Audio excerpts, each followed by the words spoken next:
I was born in Hull, which was a fishing town, a big fishing town. It was the number 3 whaling port when whaling was, acceptable.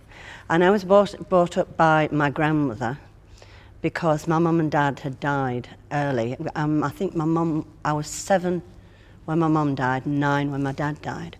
And our uncles and aunties all wanted to separate us, saying, we will have one. But my grandma said, no, they've lost their mum and dad, so we're going to bring them up. I'll bring them up together. So she was a Victorian lady, and my grandma absolutely loved music. She loved everything. There was nothing that we weren't allowed to listen to. And all the family, I'm very, very fortunate in this, that all the family either sang or played some kind of instrument. It didn't have to be fancy instruments. I mean, we had an uncle who played the 1-string fiddle, and I had an uncle who also played the musical saw, And if they didn't play anything, they would step dance and do things like that. So I was brought up in this extended family, and during the war, it was mostly by women because all the men had gone off to war. So I was brought up in a household of my grandmother and all her cronies, and my mum, my aunt, and all the aunties. They all lived together in one house. There were about 14 or 15 of us lived together. My grandmother, she liked her tribe around her. I mean, they all had houses, but she wanted them all with her. And so I was brought up and that every birthday and Christmas and New Year, Halloween, all the celebrations of the year, whether it was Christian or pagan, we celebrated by having a party and a sing-song. And my grandmother loved the music hall, and she sang parlour ballads and things like that, If I Were a Blackbird. And she also loved music hall songs. And in 1957, I came down to London. It's the first time I'd ever been to London. I came down with a then boyfriend, who then became my then husband, And we went, he was very interested in jazz, and we went to Ken Collier's Jazz Club. And in the interval, an old lady and an old man got up and started singing. She started singing, and he played the fiddle. And that lady was Margaret Barry, wonderful gypsy singer from Ireland. And that was it. That was it.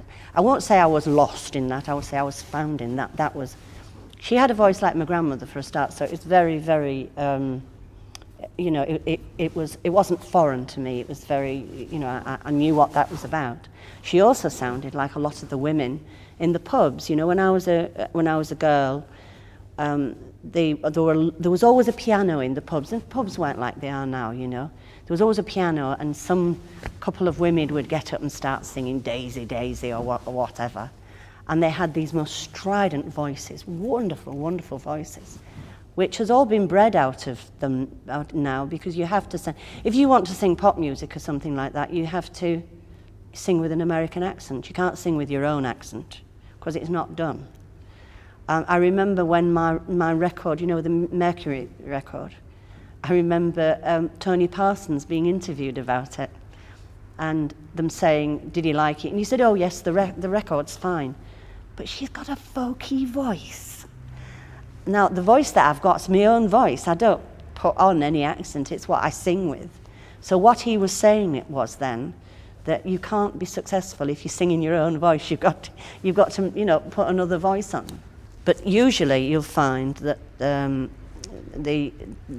singer will start off learning the song, and by the time 30 or 40 years have gone by, she's into the song, or he's into the song, and can see all the different things that could be in that song. I mean, I've sung 1 or 2 songs that I've been singing all my life, and suddenly when you're singing them, you see another thing, you see something else. It's like watching a really good film, and you want to see it again, and immediately you see it again, you say, oh, I didn't remember that bit that time.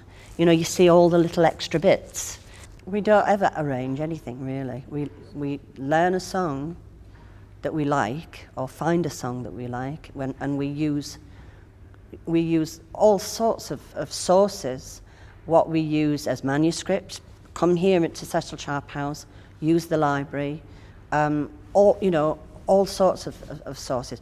But if I then learn a song out of a book, what I do then is I go to the traditional singers and see how they've done it before I would ever even think of singing it myself.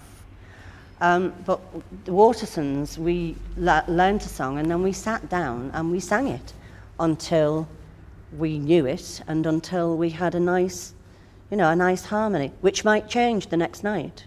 But we'd got the basis of it inside, and we would just sit and sing until we were satisfied with it. But we never did arrange anything.